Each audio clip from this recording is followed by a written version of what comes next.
Go team. Hello. We're live. Welcome. We're live. It's a special live. So I have a friend. Yes.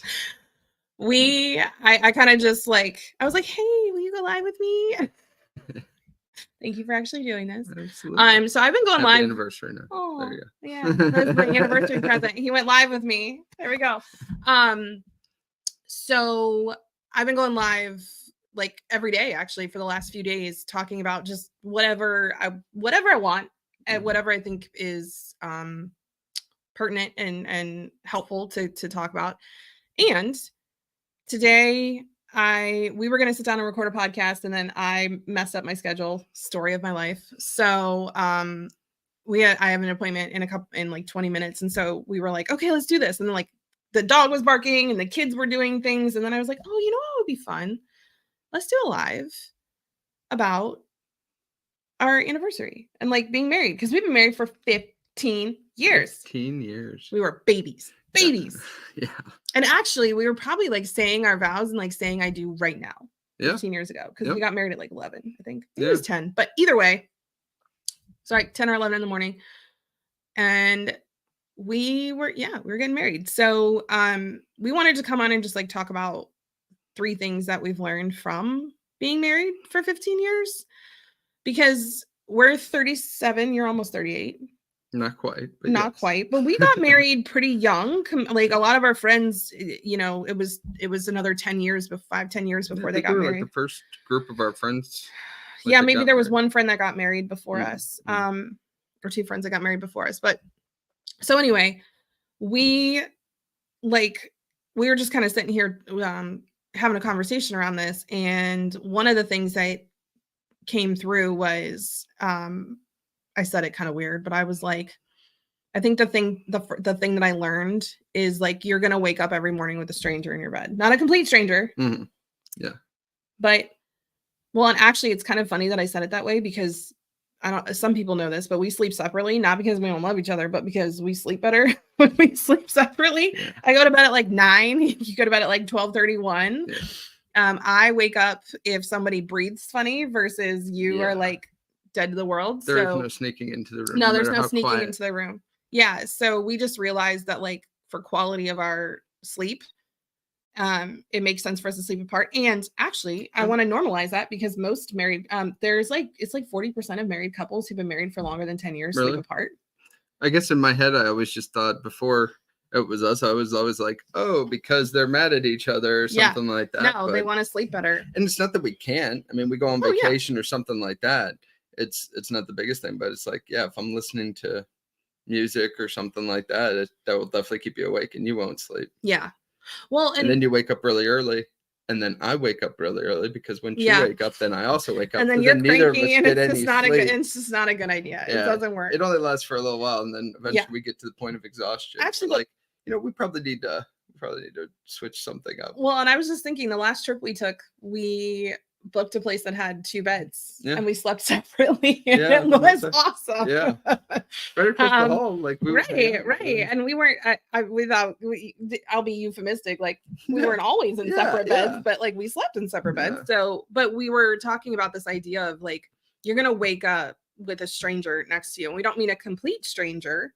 What we mean is that the person that you're like, okay, this is the person that I'm marrying. Yeah, the likelihood that person is the same person a year, 5 years, 10 years, 15 years, after a kid, after a degree, after a move, after a job change, like, y'all are, especially us meeting as young as we did, we met when we were barely 18. Like, we have grown into very different people than we were, and not core personality wise. Right. There's obviously going to be certain things that presumably, hopefully at least, don't change, in terms of around morality of like, there's, is this person a good person? Yeah. Is this person, like, certain things that you value and are important, those don't tend to change. But then as you learn more and more about, I mean, we've been married 15 years. You just were telling me a little bit ago about a song that you sang in a thing. And I'm like, I didn't know that. I knew you sang a song, but but it was that song. I don't even know that I know that song. I'm like, how did I have no idea on this? Well, and it was fascinating because we were goofing around and like kind of doing like recording and I sang, and then he was like, I was like, don't you dare post this. And he's like, I'm gonna just cut that part and put that in. Yeah. But like he didn't know that I'd sang, and it's recorded and it's like on a video that people can watch somewhere. He didn't know that about me. And well, and you know, this takes us to like that second point that I think is important, because we were talking about one of the biggest things that we've learned is that merging your life in like completely with someone else, legally, like spiritually, financially, emotionally, like kid wise, all of the things, you know, their family and your family, like their family of origin, it teaches you so many unexpected things about yourself.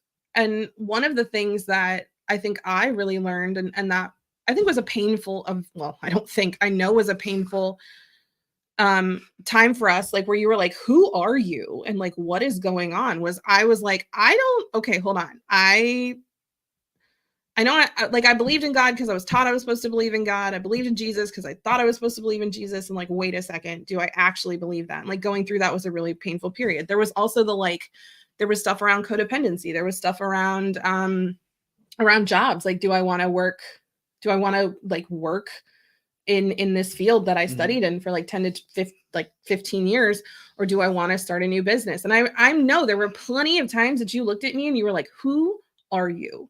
Yeah. You think you have a general idea, like, okay, this person is really into this specific thing, like wants to work in a really high adrenaline film, like part in a hospital with the most like critical case, and like that like excitement level, and that you were really seemed to, you know, that was something I was like, okay, that's what she really wants. She is. She's really all about this badass, this next level, like not quite jumping out of a plane, but to say, you know, like, well, we talked about me doing Air Force nursing. Like there was so many things, and I was like, oh, let me like find the most like intense situation I could be in. And then there was one day that I was like, amazed by that, by the way. Right. Like there was that one day that I was like, what am I doing? Like, no. And we realized that was really a trauma response, but there was a part of you that like loved that part of me, and that, you know, admired that part. And so figuring out like when I shifted, it made you look at a lot of things around yourself and what you wanted and what you liked and what,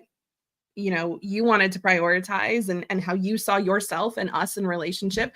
And then there's been flip-flop times where you've done that. And I've gone like, okay, I'm learning a lot about myself as you're going, maybe it's not that, it's this, or maybe it's not this, it's that. Like I learned in the past 2 years, and actually just recently in the past few months, you and I have made like some massive, just like breakthroughs from an intimacy perspective and a safety perspective.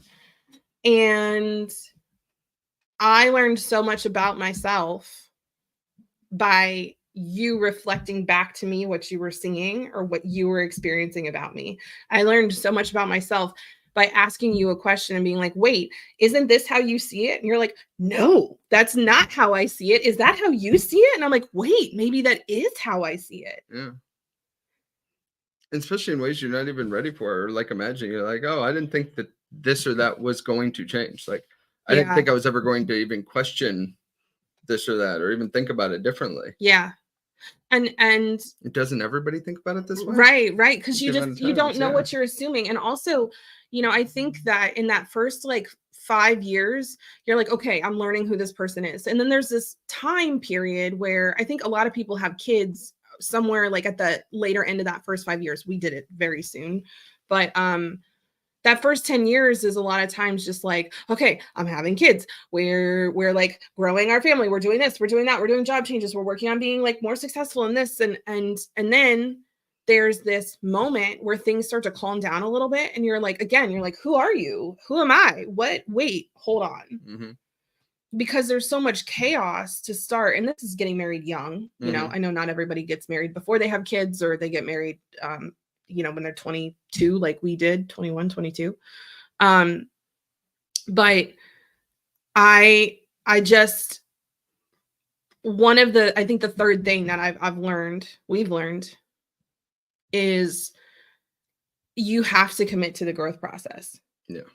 Like you and I, one of the things that we said from the beginning that we didn't question because we were told you're not supposed to question it was, well, you're Catholic, you're getting married, you know, one of you will die. Like that's how you leave each other, is one of you dies. That you don't get divorced, you don't, like, the marriage outlasts you. Yeah.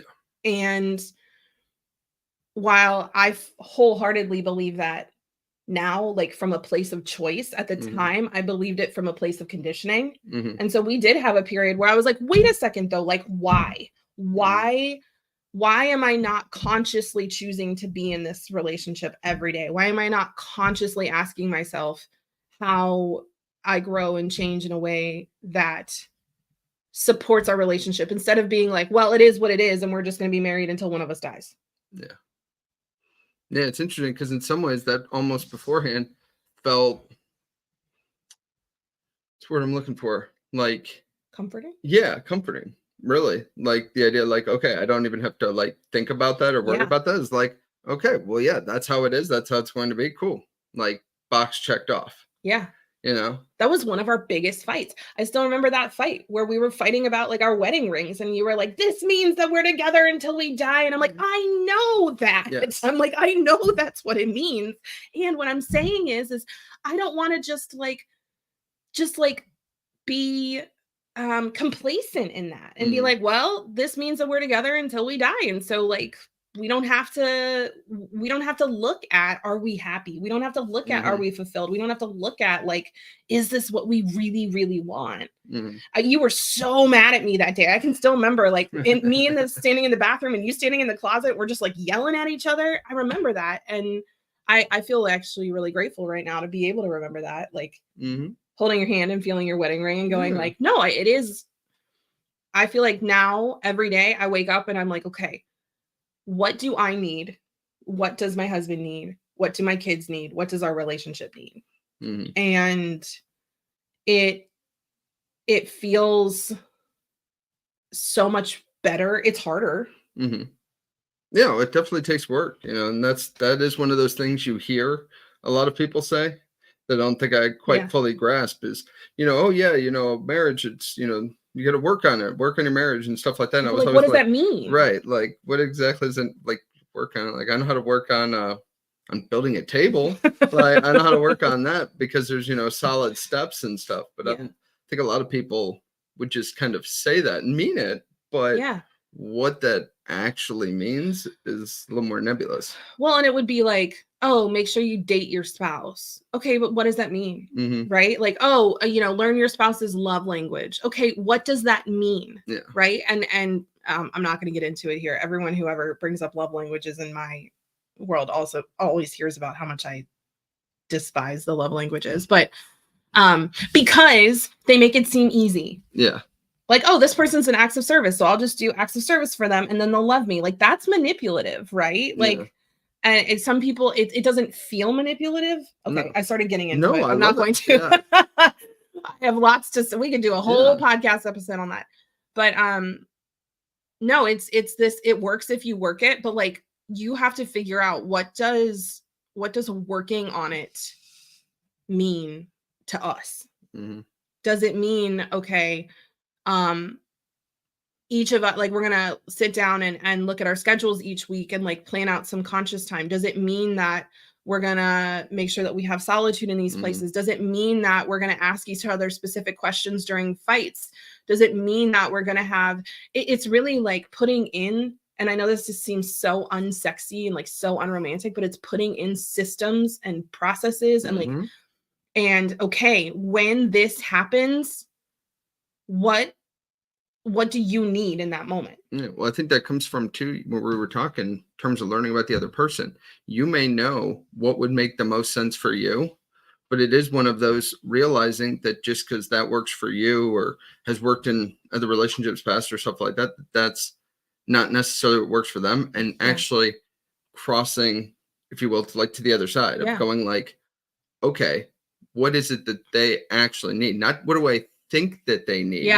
but like, what do they actually feel like they need? What would actually feel for them, like actually feeling good versus what do I think should feel good? Yeah. And it's that like, I'm going to stop making assumptions, because the longer you're with someone, the more assumptions you make. You're like, well, I know how they feel. There's a scene in Airplane that we always like quote when we talk about this, where there's a woman who's on the plane with her husband, and her husband asks for coffee. And she's like, oh, he's not going to. And he goes, yes, please. And she goes, Jim never wants coffee at home. Jim never, like, what'd she say? Jim never gets violently ill at home. Like, but it's just this perfect example of what we do. We go like, oh, they're doing something different. What? That's weird. Instead of going, oh, let me actually ask them what they'd want, ask them what they need, not make assumptions, not, and like I said, at first, this feels a little daunting. It feels like the unsexiest thing you can do. And yet the amount we fight, the intensity of our arguments, our ability to understand one another, our ability to validate each other's experience, our ability to like see and hear and meet each other's needs while also making sure that our own needs are met. Like, not from that codependent, if you're good, I'm good. And if I'm good, you're good. But from this place of like, I'm going to make sure I'm good. And then from that place, I'm going to see if there's something I can do to help you be good. Like, that's sexy as hell. And also really I feel like for me, at least, the hardest thing was not getting offended if something is different, because it's like in my head, I'm like, well, no, I figured this out. I knew the answer here. And you're like, well, that's not quite right. And it's like, wait, like, well, like I thought I had doing something right. And it's like, for me, just kind of getting over that, it's not like an anger thing. It's not something to take offense at, you're not doing it wrong. Right. Exactly. We're doing it wrong. There's not like this whole, I think for a little while, that was my thing, is I'm like, well, I'm messing up. Oh, I'm doing something wrong. And it's like, no, things may change. I may have been right at one point. Like, that was your favorite food or what have you, and it's like, but my taste kind of changed a little bit. I'm not I'm not feeling that specific meal, and it's like, oh, okay, that's not me doing something wrong. No, it's just me changing my mind, which that's something we've realized too, is that if there were two labels to put on us, I would say one is chaos and one is order, and I think people could probably figure out who is who in that. But I'm not making myself wrong for being chaotic, and you not making yourself wrong for being like more systematic and logical, and us not making each other wrong for being that way either. So thank you for doing this with me. I appreciate you. If y'all are watching this and you enjoyed it, our podcast is going to be dropping next Tuesday, and we are so excited to bring you at least 2, if not 3 episodes on Tuesday. We'll see how it goes. They're good. They're really good. They're awesome. Really good. So you can find us and follow us at Becoming Trauma Informed. You can find us on Apple, Spotify, all the places you listen, YouTube, all the places you listen to podcasts. We're on there. Becoming Trauma Informed. And hopefully we'll get to connect with you over there. Yeah. Thanks, y'all.